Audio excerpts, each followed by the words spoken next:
E se eu te disser que é plenamente possível você desenvolver um plano de gerenciamento de resíduos sólidos, um PGRS, mesmo sem ter experiência, em poucos minutos? Isso é super possível com a inteligência artificial. E eu vou mostrar nessa aula de hoje como você pode elaborar um PGRS com a inteligência artificial e especialmente com o nosso Sabiá, com o seu Sabiá, que é a inteligência artificial treinada e desenvolvida e pensada para consultores ambientais. Então eu elaborei uma sequência de prompts, que inclusive eu já dei isso em aula para alguns alunos meus, mas eu elaborei uma sequência de prompts que a gente vai acompanhar aqui, passo a passo, como você pode desenvolver um plano de gerenciamento de resíduos sólidos com qualidade, sem ter aquele Ctrl+C, Ctrl+V, onde você pode desenvolver para cada cliente, ainda trazer especificidades, trazer particularidades, sem correr o risco de ter uma informação equivocada, sem correr o risco de ter lá um Ctrl+C, Ctrl+V que traz uma informação de um outro empreendimento, de um outro local, de um outro imóvel, de um outro tipo de resíduo, que definitivamente prejudica muito a análise para o órgão ambiental e definitivamente prejudica também a sua imagem com o seu cliente. Então acompanha comigo essa sequência de prompts, onde a gente vai ver o passo a passo. São cerca de 13 prompts, onde você vai conseguir, então, fazer um PGRS em muito pouco tempo. E, acima de tudo, um PGRS de altíssima qualidade. É lógico que você vai precisar adaptar algumas coisas, é lógico que você vai precisar complementar. E mais importante, que muita gente às vezes me pergunta, qual é o prompt que você usou, Vitor? Qual é o prompt que tem que usar? É você ter a capacidade de construir os seus próprios prompts. A gente vai passar essa sequência aqui, mas é para que você se inspire e consiga, a partir disso, construir e utilizar a ferramenta da melhor forma possível. Então a gente está utilizando aqui, vamos utilizar o Sabiá Sabe Tudo, que é o nosso assistente mais geral, mais genérico, tá? Que tem ali uma série de informações, alguns prompts por detrás dele, que deixam ele muito melhor do que o ChatGPT. É como você querer comparar um hambúrguer artesanal com um McDonald's. Todo mundo gosta do McDonald's, é saboroso, enfim, tem gente que não gosta, e aí isso é uma particularidade. Mas eu tenho certeza absoluta que se você gosta do McDonald's, você prefere e costuma preferir um hambúrguer artesanal, porque você sabe, ou pelo menos tem alguma noção da procedência, da qualidade dos produtos que são colocados ali. E quando você olha o McDonald's, você não sabe nada do que acontece. Então, basicamente, o que acontece aqui, quando a gente compara o Sabiá com o ChatGPT. Mas vamos lá. Então, a gente colocou aqui, vocês não estão vendo aqui na tela agora, né? Um prompt, onde a gente colocou ali que ele, designou que ele fosse um especialista em engenharia ambiental, doutor em gestão de resíduos sólidos, para a gente contextualizar isso para ele. Eu falei que a gente vai construir um PGRS junto, passo a passo, e algumas informações ali vão ser dadas. Percebam que aqui eu estou dando um contexto geral. E eu pedi então, e a ordem, o comando, primeiro é para que ele estabelecesse esse escopo do PGRS. Então ele vai trazendo ali já algumas informações, ele vai organizando esse escopo já com base na Política Nacional de Resíduos Sólidos, que é a Lei 12.305. Por quê? Porque ele já tem embarcado essa legislação. Então para ele é muito mais fácil. Então ele vai lá trazendo todos os tópicos ali. O que a gente fez? A gente pegou todos esses tópicos e organizou essa sequência de prompts para poder trazer aqui para você, para que você possa então entender. E percebam ali que ele trouxe toda essa sequência. Então, e agora a gente vai colocar então o primeiro tópico. Vamos falar da descrição do empreendimento. Então, eu estou pedindo para que ele elabore esse item. Eu estou dizendo que a atividade o que é? Fabricação de carvão ativado em sacos de 50 quilos. Eu estou dizendo para ele a área construída. Eu estou dizendo para ele qual que é a nossa produção. Eu estou dizendo que a matéria-prima é exclusivamente vegetal. Estou dando o endereço e estou pedindo então para que ele me traga, me apresente essas atividades típicas dessa atividade e que ele elabore um texto sem bullet points, para que não seja só em tópicos, para que seja um texto estruturado.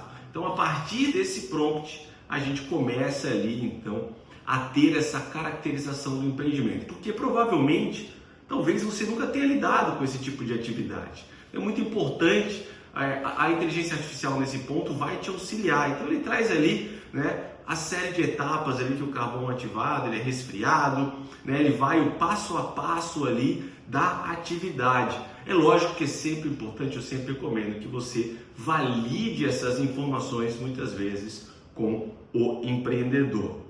Agora eu coloquei para ele aqui o seguinte, que além do setor de produção, ele detalhe mais o setor de utilidades e administrativo e os seus subsetores. Por quê? Porque para a gente construir um bom PGRS, a gente precisa primeiro entender quais atividades estão ali previstas dentro da atividade principal. Então a gente vai ter ali atividades que são de produção, no caso de uma atividade industrial, como essa. Mas a gente vai ter atividades que são de utilidades, como envolve energia elétrica, abastecimento de água, tratamento de efluentes, geração de vapor, a própria atividade de manutenção e os serviços administrativos, que muitas vezes, como a gente não está habituado com a atividade, a gente acaba não percebendo. Então, com isso a gente consegue trazer aqui um nível de detalhamento que talvez o seu conhecimento não permitiria com que você desenvolvesse, você tivesse que buscar essas informações e isso tomasse muito mais tempo.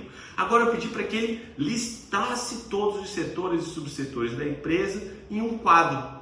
Para quê? Para a gente conseguir organizar essas informações. Então ele listou e agora apresentou aqui detalhadamente todos os quadros das atividades e subsetores da produção, das atividades e subsetores da atividade e do setor administrativo.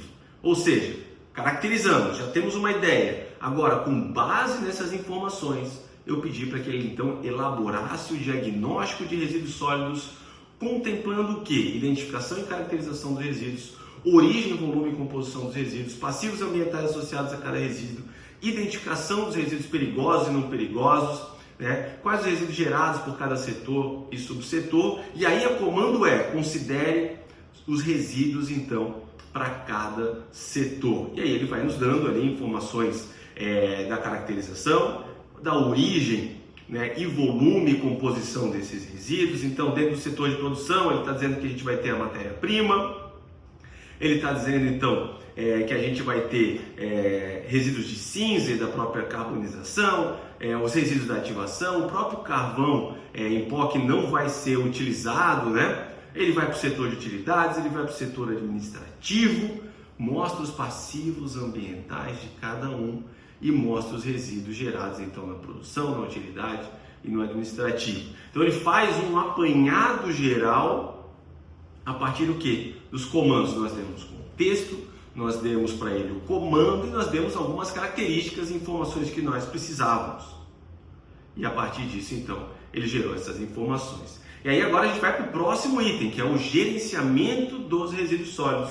Então ali eu estou pedindo para que ele me detalhe as etapas de gerenciamento por resíduo, né? Ou seja, segregação na fonte, transporte interno, armazenamento temporário, coleta, transporte externo, tratamento e disposição final para cada resíduo em cada setor. E aí eu estou dizendo para ele que ele estabeleça como deve ser feito esse gerenciamento, defina responsabilidades, procedimentos e considere que a empresa ainda não está em funcionamento. Por quê? Porque eu estou fazendo um plano. Eu não quero que ele considere ainda porque eu estou pensando que é um PGRS para uma fase de licença de instalação, por exemplo. E aí ele foi me detalhando então cada tipo de resíduo, como deve ser feita a segregação, como deve ser feito o transporte, o armazenamento e a própria destinação final. Eu não estou dizendo que isso aqui vai substituir, obviamente, o nosso trabalho, mas percebam que a partir disso a gente já consegue ganhar muito tempo nessa organização e a gente entra efetivamente para validar algumas informações, para validar se o que ele colocou aqui de fato está adequado. Lembrando, né, que o Sabiá ele tem um treinamento por trás, mas ele não substitui a nossa análise técnica. Além disso, tem a questão ali realmente das estimativas, né? Quer dizer, será que está adequado? Será que todos aqueles setores ali vão ter mesmo na empresa? Agora eu pedi então para que ele detalhasse o item ações preventivas e corretivas, contemplando ali os planos de contingência, situações de gerenciamento incorreto, como que nós então devemos lidar.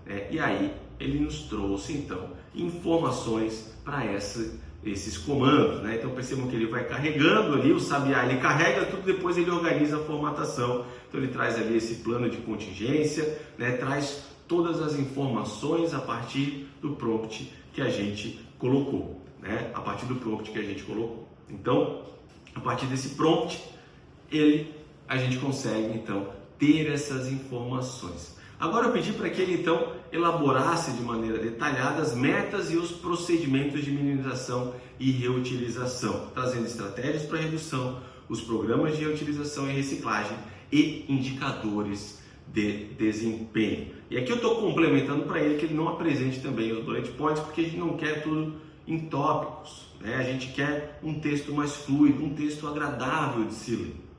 E aí ele colocou ali então, ele foi me trazendo essas informações, né, dando dicas já para redução da geração. Ele está falando do programa de utilização e reciclagem, ele está falando dos indicadores, da importância de indicadores de desempenho, né, dessas metas, né? Então ele está falando ali, por exemplo, do setor de produção, otimização dos processos de carbonização, etc. Então ele trouxe ali uma série de melhorias propostas ali dentro dessa fase, né, dentro desse item que é um item previsto lá no rol dentro da Política Nacional de Resíduos Sólidos. Então ele traz inclusive esses indicadores ali que nós pedimos para ele e as metas. E agora eu pedi para que ele elaborasse então o item monitoramento e controle, seguindo a nossa ordem, estabelecendo então os procedimentos de monitoramento, os procedimentos de indicadores, a frequência e revisão do próprio plano, formato e periodicidade dos relatórios para o órgão ambiental competente e o sistema de documentação e rastreabilidade dos resíduos. Então agora ele me traz todo o texto, ele fala dos indicadores, ele fala da frequência, né? Ele vai falando ali também de qual é esse procedimento de monitoramento. Eu volto a dizer para você, né? Importante aqui é que você valide essas informações, tá? Mas ele traz isso, como eu falei, a partir do próprio treinamento. E agora a gente pede então para que ele apresente um quadro resumo desse item. Para quê? Para que facilite a nossa compreensão, mas acima de tudo facilite também a própria compreensão do órgão ambiental.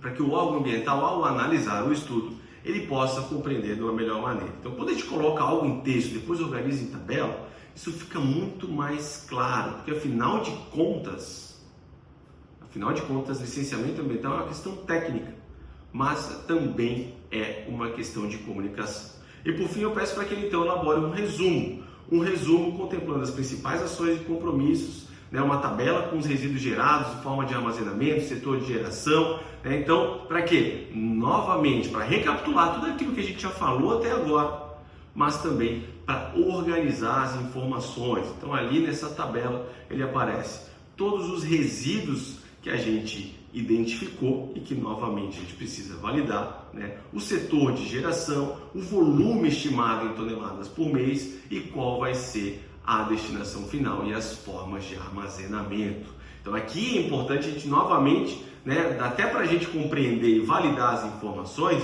aqui é um local onde a gente pode observar e pensar, bom, de repente eu acho que não vai ser tudo isso de resíduo, né? Tem uma bibliografia que eu entendo que seja um pouco melhor, etc. Você pode aqui, inclusive, pedir para ele corrigir. E aí, por fim, eu peço que ele elabore detalhadamente o texto, né? Um texto do item introdução. Por quê? A partir do momento que ele caracterizou o empreendimento, né? Que ele caracterizou a atividade, que ele caracterizou toda a forma de gerenciamento, destinação final, organizou tudo isso, estimou quantidades e deu os comandos para as formas de gerenciamento para irem para dentro do estudo, aí ele tem condições, a IA tem condições plenas de quê? De elaborar uma introdução para o seu estudo, para que isso fique muito mais formatado. É lógico que quanto mais informações você der sobre o empreendimento, melhor. Tá? Melhor, porque mais personalizado ficará o seu estudo. Tá? Quanto mais informações você der, mais personalizado vai ficar o seu estudo.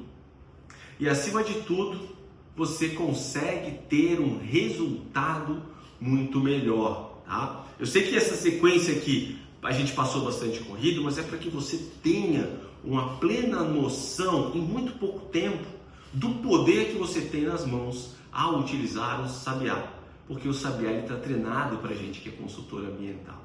E ele está treinado, né? A gente utilizou não só bibliografias, mas todo o expertise de quem trabalha há muitos anos com essa área, né? Eu, particularmente, trabalho há mais de 15 anos, talvez acho que mais de 16 anos já. Tenho falado tanto tempo sobre 15, mais de 16 anos já nessa área. E então conheço muito o chão de fábrica da consultoria ambiental, como funciona uma consultoria ambiental, a correria do dia a dia. E sem dúvida nenhuma, o profissional que futuramente, talvez não seja nem futuramente, mas o profissional que negligenciar o uso da inteligência artificial vai ser como o profissional que negligenciou a internet e até hoje está aí, talvez, patinando. Então, aproveite essa sequência, entenda ali, pause esse vídeo, né? Entenda o prompt, entenda que há sempre um contexto, há sempre um comando e há sempre uma característica. Principalmente quando você vai iniciar o seu trabalho com a inteligência artificial. Sempre esses três componentes, esses três Cs do bom prompt vão estar presentes. A partir do momento que você desenvolve, vai desenvolvendo passo a passo, item a item, aí sim você pode reduzir a necessidade de tratar tanto em contexto e trazer mais comandos e características complementares, ou seja, informações complementares para aquele item. Você não precisa dar tanto contexto. E esse é um grande diferencial também no Sabiá, porque no Sabiá, como ele já está treinado, ele já tem ali um contexto por detrás. O contexto é consultoria ambiental. Então, se você gostou desse vídeo, não deixe de dar o likezinho aqui, porque isso é gratuito, não te custa nada, e encaminhe esse vídeo para alguém que seja também um consultor ambiental e que você tenha um certo apreço, que você considere, porque certamente isso vai ajudar ele no dia a dia. Fique com Deus e até o próximo vídeo.